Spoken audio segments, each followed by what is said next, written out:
నీ దాంట్లో గ్రేట్ అంటే ఏంటిదంటే సంగీతం నేర్చుకోలేదు. అయినా పాట పాడుతున్నావు, పాట రాస్తున్నావు. ఇప్పటిదాకా తెలుగు వాళ్ళకు పరిచయం లేని నువ్వే పరిచయం చేసినావు, స్మిత గారి తర్వాత మీరు. అవునా? అసలు ఆ స్టెప్పే గ్రేట్. అసలు ఎందుకు అంటే ఏడున్నా నాది నాకు వేరే ఉండాలన్నా, లేకపోతే ఎందుకు ఇంట్రెస్ట్? ఫ్రాంక్గా చెప్తానండి, స్మిత గారు యాక్చువల్లీ డెఫినెట్లీ ఆ ప్లాట్ఫామ్ క్రియేట్ చేశారు, అంటే ధైర్యంగా ఇలా చేయాలి అని. అండ్ బీయింగ్ అ ఉమెన్ తను చేసినప్పుడు అరే మనం కూడా చేయాలి అని. సో చెప్పాలంటే క్రియేషన్ ఎలా అయితే, క్రియేషన్ అంటే మదర్ అంటారు, క్రియేషన్ ఎలా అయితే ఇన్స్పైర్ చేస్తుంది అందరు ఆర్టిస్టులని అందరినీ, అలా స్మిత గారు మాలాంటి ఆర్టిస్టులు అందరినీ ఇన్స్పైర్ చేశారు టు డూ సంథింగ్. సో ఆ టైంలో మంత్ర మహామహా ర్యాప్ పాడానండి నేను. సో మధుమిత గారు ఫీమేల్ వాయిస్, అది మొత్తం ఫీమేల్ సాంగ్, అందులో ర్యాప్ మాత్రం నాది ఉంటుంది.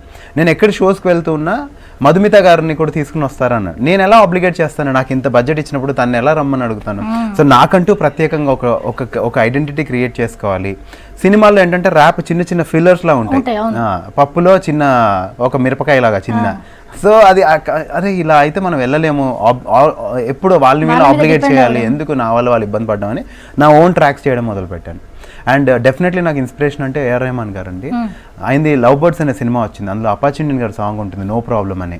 ఆ సాంగ్ విన్న దగ్గర నుంచి ఐ స్టార్టెడ్ లెర్నింగ్, రిహర్సింగ్. సో అలా నాకు ర్యాప్ అలవాటైంది అంతే. సో ఇది నేనేమి ఎక్కడ వెళ్ళి తపస్సు చేయలేదు, ప్రాక్టీస్ చేయలేదు, ఏమి లేదు. It's purely God's gift. And Kirani sir encourage చేయడం వల్ల ఈరోజు ఇక్కడ మీ ముందు కూర్చుని ఉన్నాను. అంటే ర్యాప్ వరకు ఓకే, సినిమా పాటలు కూడా పాడుతున్నావు. యా, అంటే అది దాంట్లో కూడా అంటే ఏమేమో ఉంటాయి కదా, అంటే ఇప్పుడు చాలా పాటల షోలు చూస్తాం కదా, అది తప్పు పలికినవి తప్పు పలికినవి అని అంటారు. మాకు ర్యాపర్స్కి తెలిసింది ఏంటంటే అండి, శృతి టెంపో ఆ రెండు కరెక్ట్గా మెయింటైన్ చేస్తే పాట పాడేసుకోవచ్చు అంతే. శృతి ఎక్కువ ఆలోచించాం మేము, గమకాలు గిమ్మకాలు అవన్నీ మాకు రాదు. గమకాలు అంటే గమ్ములు అనుకుంటాం మేము, దుప్పటి కప్పుకొని చూసుకొని సార్ మీకు.